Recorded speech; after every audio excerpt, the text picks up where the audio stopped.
Ladies and gentlemen, welcome to Deep Depth Productions. If you are new to this channel, please smash the subscribe button right now because on this channel, we produce all sorts of stuff. More so specifically, if you guys go to my shorts column, there is daily sports coverage every single day on the NBA, on the NFL, on worldwide soccer, UFC, and boxing. So check out that shorts column. Now, time to time, I also travel around the United States and around the world, and I also post little bits of me vlogging of certain beautiful areas around the world.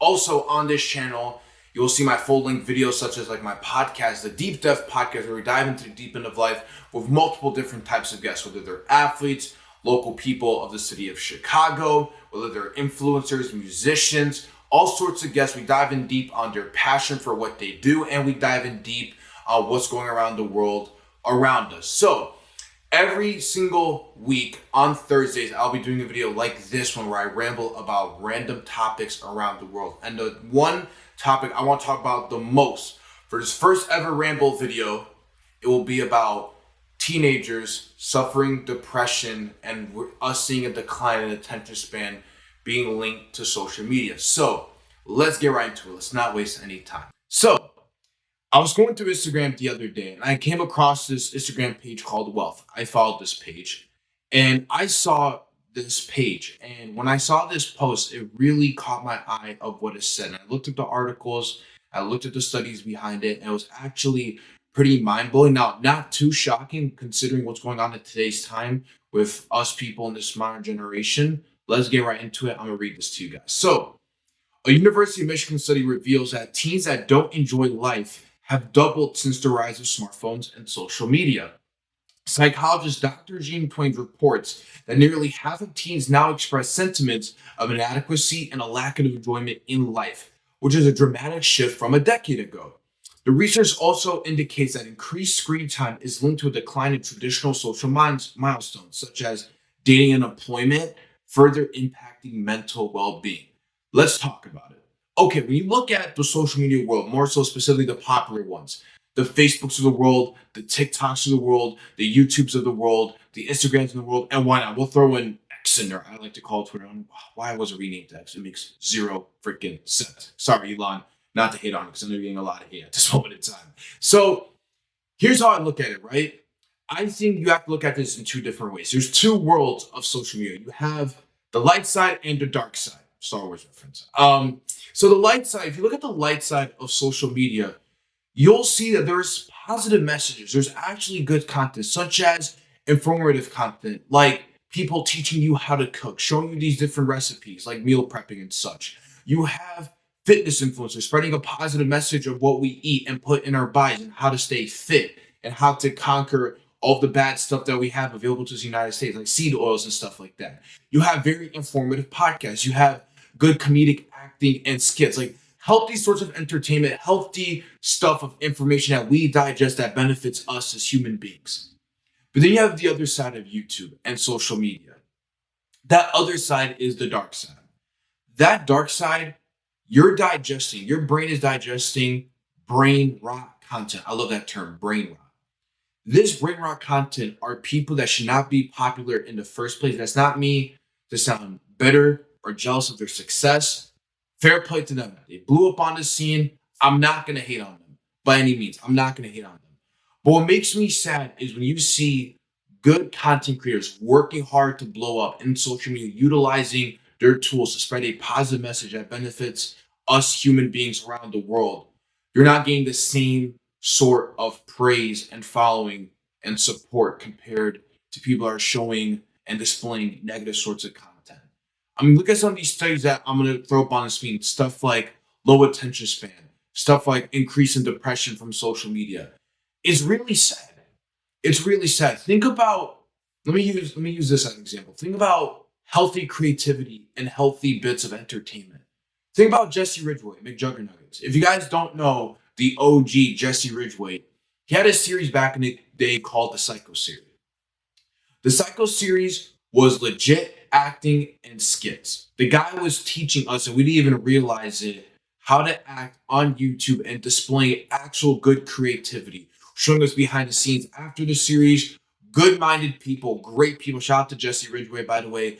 It was creativity back in the day on YouTube. You had a lot of creative stuff in terms of healthy entertainment. Then you have the unhealthy entertainment. Let me use this as an prime example.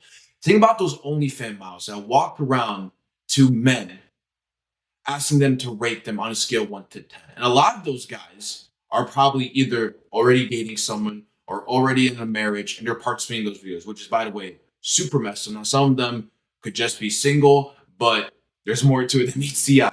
And what's unfortunate is we digest that content and then we just mindlessly scroll and look for more of those types of videos. And that's where it gets even worse. Now you see very dumb content and very corny humor, and we're popularizing that. We're popularizing people that have done very cheap and low creativity, and they're getting popular over it. Let me use another example. Think about Hot Tua Girl. This is one of my favorite examples to use. Why is she popular? How is she popular? Because all she said was Hot Tua, and that's why she's popular. If you actually look at her content, and this is not for me to shun her in any ways, now recently she got caught in some scams, so that's pretty tough to see. Hawk to a girl, I don't know her as a person, but if she's really being linked to these scams, which in my opinion I think it's true, because in my opinion I don't think she's a great person. Hawk to a girl didn't deserve to be popular in the first place. And that sounds brutal. That may sound like bitter and jealousy, but fair play to her. But she's popular. Well, let me rephrase that. She's more popular than someone cooking in their kitchen. She's more popular than someone showing you how to do a workout correctly. She's more popular than a good, beneficial podcaster trying to feed you good information on the world around us. And that's where it gets sad. And I think this links to so many different things. To me, social media, in terms of this study alone that I read to you guys, of it leading to depression and low attention span and so many other things, this is one big tree of a bunch of different branches all linked to each other. This is a main point I want to get into.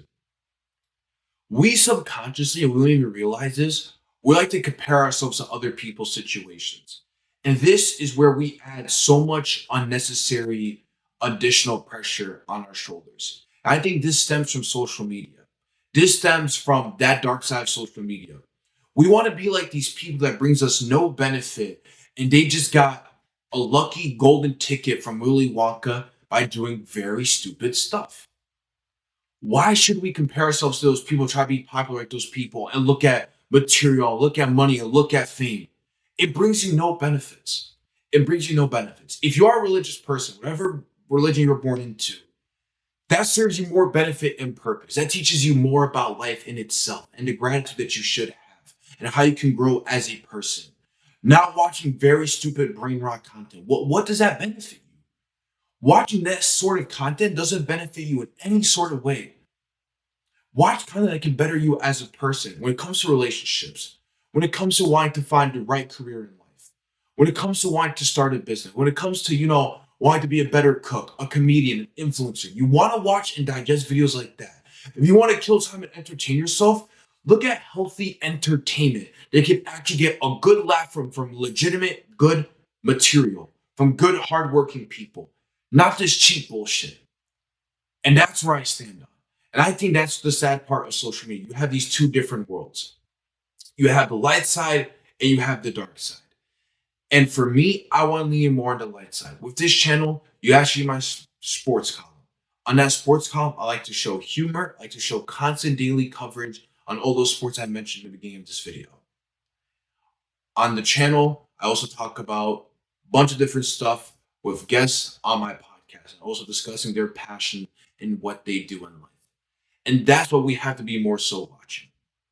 And so when I see a study like this on Instagram, and I look at these studies, it's actually very sad to know and see what our generation has become.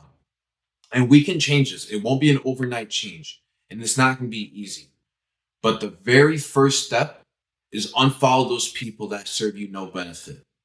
Follow people that will benefit you. Follow people that will give you good, legitimate advice. Whether, like I said, whether it's cooking, whether it's financial advice, or it's good, healthy relationship advice. Follow religious influencers, whether it's imams, whether it's priests, if you're a Christian, whatever religion that you were born into. Follow Follow those influencers that can spread you a positive message. Do your own research on a bunch of different things. Just go into a positive mindset and go to that positive side of social media. And what is the one thing that YouTube, TikTok, Instagram, Facebook, and I'll even throw in Snapchat in there, and I'll even throw in X in there, Twitter. What is the one thing they have in common? Shorts, reels, and clips. Constant burnout. You're just swiping down, just killing your brain. You look at it for 5-10 seconds. It's not entertaining enough. You go to the next video. And where does that stem from? It stems from those brain rot influencers. Because now you want to see something even more brain rot, something even more stupid for your brain to feed. And that, ladies and gentlemen, is the end of this video. And that's what I want to ramble about. Why are we getting depressed from social media? And why are our brains rotting more as the day progresses and as life progresses? Let's stop watching these useless videos and let's look at videos that will actually help us. Excuse me, I'm gonna need to drink water after this.